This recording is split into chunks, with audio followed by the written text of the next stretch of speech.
আসন্ন জাতীয় সংসদ নির্বাচনের আজকের এই পথসভার সম্মানিত প্রধান অতিথি উপস্থিত আছেন ইসলামী আন্দোলন তথা ইসলামী আন্দোলনের বিভিন্ন অঙ্গ সংগঠনের নেতৃবৃন্দ, উপস্থিত আছেন পটুয়াখালী থেকে আগত ইলেকট্রিক্যাল প্রিন্ট মিডিয়ার ভাইয়েরা এবং উপস্থিত স্থানীয় বালিয়াতলী ইউনিয়নের জনগণ, আসসালামু আলাইকুম।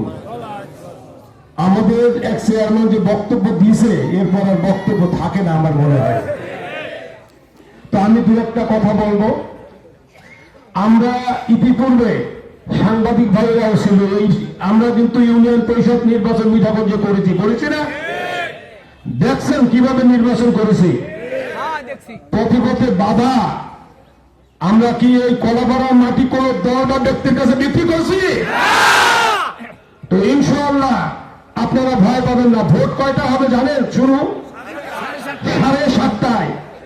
9টার মধ্যে মা বোনকে নিয়ে তাদেরকে তাড়াতাড়ি পাঠাই দেবে 9টার মধ্যে, এবং পথের মধ্যে কিন্তু দুই একটা ওই সোনারা মানে আপনি বাধা দিতে পারে।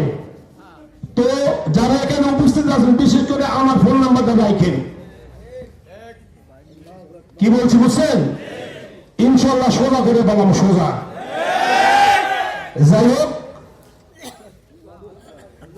ইনশাল্লাহ আগামী 12 তারিখ আমরা হাত পাখা মার্কা ভোট দেবো। পাশাপাশি এখানে যারা আমরা উপস্থিত আছি, আজকে থেকে 3-4 দিন বাকি আছে, আজকে থেকে এই মুহূর্ত থেকে এখান থেকে ওয়াদাবদ্ধ হবে প্রত্যেকে আমরা নিজেদের ভোট, ফ্যামিলির ভোট আসতে প্রত্যেকে 2-3টা ভোটে 2-3 দিনের মধ্যে আমরা কামাই করতে পারবো। হাতে ধরে পায়ে ধরে আমরা ভোট কামাই করতে পারবো না?